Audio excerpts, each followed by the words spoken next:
ಎಲ್ಲ ಮಿತ್ರರಿಗೆ ಮೊದಲನೇದಾಗಿ ನನ್ನ ಮತ್ತು ನನ್ನ ಸಚಿವ ಸಂಪುಟದ ಮತ್ತು ನಮ್ಮ ಉಪಮುಖ್ಯಮಂತ್ರಿಗಳಿಂದ ವಂದನೆಗಳನ್ನು ನಿಮ್ಮೆಲ್ಲರಿಗೆ ಸಲ್ಲಿಸಲಿಕ್ಕೆ ಬಯಸ್ತಾ ಇದ್ದೇನೆ.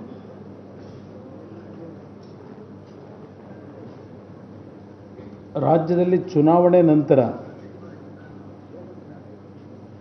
ಹೊಸ ಸರ್ಕಾರದ ರಚನೆಯ ಪ್ರಕ್ರಿಯೆಗಳಲ್ಲಿ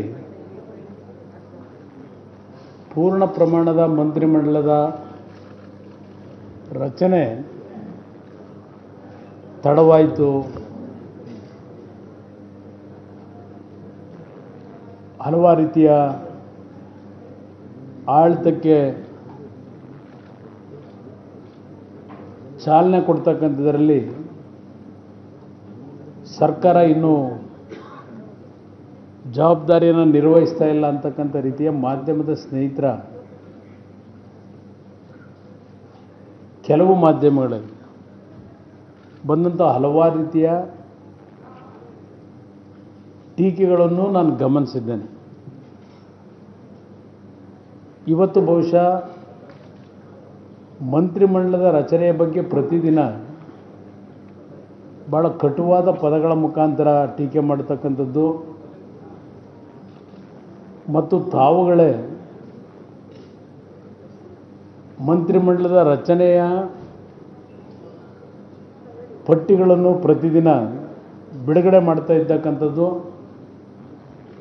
ಮತ್ತು ಖಾತಾ ಹಂಚಿಕೆಯನ್ನು ತಾವುಗಳೇ ಈಗಾಗಲೇ ಹಲವಾರು ಮಾಧ್ಯಮಗಳಲ್ಲಿ ಬಂದಿರತಕ್ಕಂಥದ್ದು ನಾನು ಗಮನಿಸಿದ್ದೇನೆ.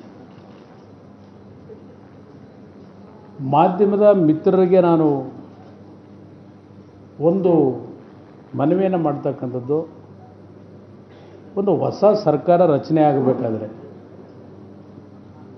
ಆ ಸರ್ಕಾರದ ರಚನೆಯ ಪೂರ್ಣ ಪ್ರಮಾಣದ ಮಂತ್ರಿಮಂಡಲ ರಚನೆ ಆಗಲಿಕ್ಕೆ ಒಂದು ಬ್ರೀತಿಂಗ್ ಟೈಮ್ನ ಕೊಡಬೇಕಾದಂಥದ್ದು ಅವಶ್ಯಕ ಅನ್ನೋದು ನನ್ನ ಅಭಿಪ್ರಾಯ. ಕೆಲವು ಬಾರಿ ಒಂದೇ ಪಕ್ಷದ ಸರ್ಕಾರ ರಚನೆ ಮಾಡಬೇಕಾದ್ರೆ ಹಲವಾರು ರೀತಿಯ ಸಮಸ್ಯೆಗಳನ್ನು ಎದುರಿಸ್ತಕ್ಕಂಥದ್ದನ್ನು ನಾವೆಲ್ಲ ನೋಡಿದ್ದೇವೆ ರಾಷ್ಟ್ರದ ರಾಜಕೀಯದ ಇತಿಹಾಸಗಳಲ್ಲಿ. ಸಮ್ಮಿಶ್ರ ಸರ್ಕಾರ ರಚನೆ ಆದ ತಕ್ಷಣವೇ ಏನೋ ಚಾಲನೆ ಇನ್ನೂ ಅಭಿವೃದ್ಧಿ ಪದ್ಧತಿ ಇಲ್ಲ ಅಂತಕ್ಕಂಥ ಒಂದು ಭಾವನೆಗಳು ಇರತಕ್ಕಂಥದ್ದು ಗೊತ್ತು ನನಗೆ ನಿಮ್ಮಲ್ಲಿ. ಈಗ ನನಗೆ ನಮ್ಮ ಅಧಿಕಾರಿಗಳಿಗೊಂದು ಬರಬೇಕಾದ್ರೆ ಈಗ ಕಾರಿಡಾರ್ನಲ್ಲಿ ಕೆಲವು ಒಂದು ಮಾಧ್ಯಮದಲ್ಲಿ ಬೆಂಗಳೂರು ನಗರದ ಪಾಟೋಲ್ ಬಗ್ಗೆ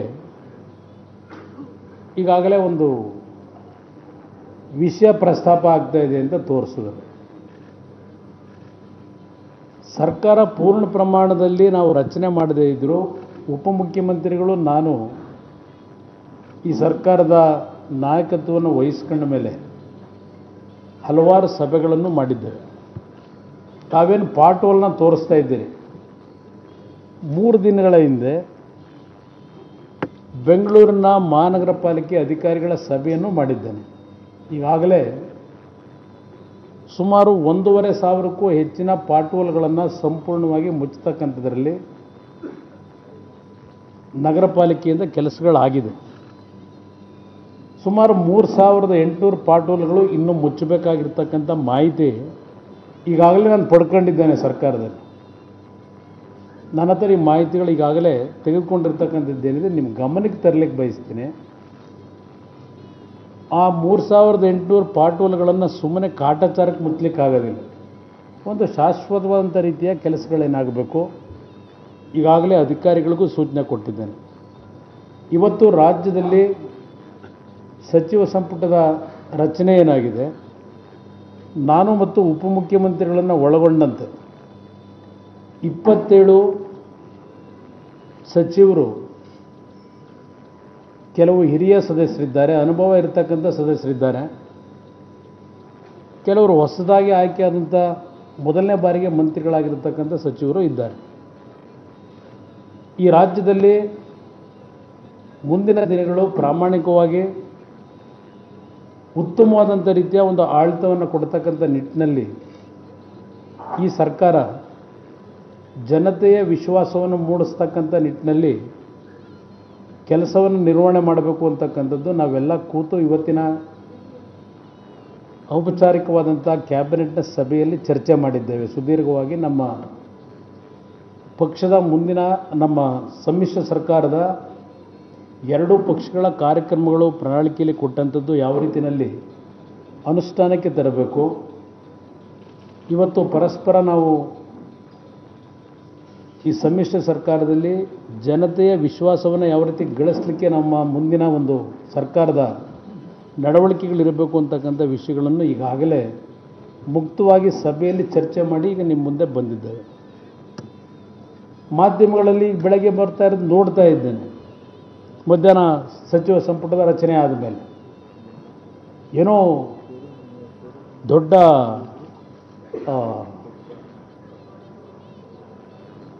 ಇದಕ್ಕೇನು ಹೇಳ್ತೀರಿ, ಭೂಕಂಪ ಆಗೋಗ್ತದೆ ಅಂತೀವಲ್ಲ ನಾವು, ಪ್ರಕೃತಿ ಆ ರೀತಿ ಏನೋ ಒಡಕುಂಟಾಗ್ಬಿಟ್ಟಿದೆ ಅಂತಕ್ಕಂಥದ್ದು ಮಾಧ್ಯಮಗಳಲ್ಲಿ ದೊಡ್ಡ ಮಟ್ಟದ ಪ್ರಚಾರ ಏನು ಕೊಡ್ತೀರಿ.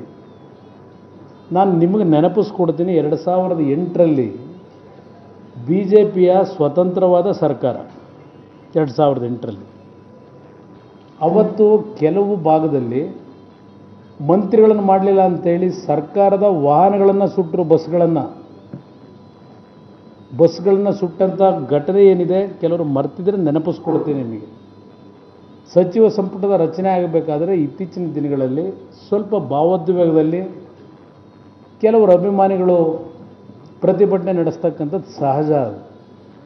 ಏನು ಈ ಸರ್ಕಾರದಲ್ಲೇ ಇದೊಂದು ದೊಡ್ಡ ಒಂದು ಪ್ರಕರಣ ಪ್ರಾರಂಭ ಆಗೋಯ್ತು ಅಂತಕ್ಕಂಥ ಪ್ರಶ್ನೆ ಏನಿಲ್ಲ.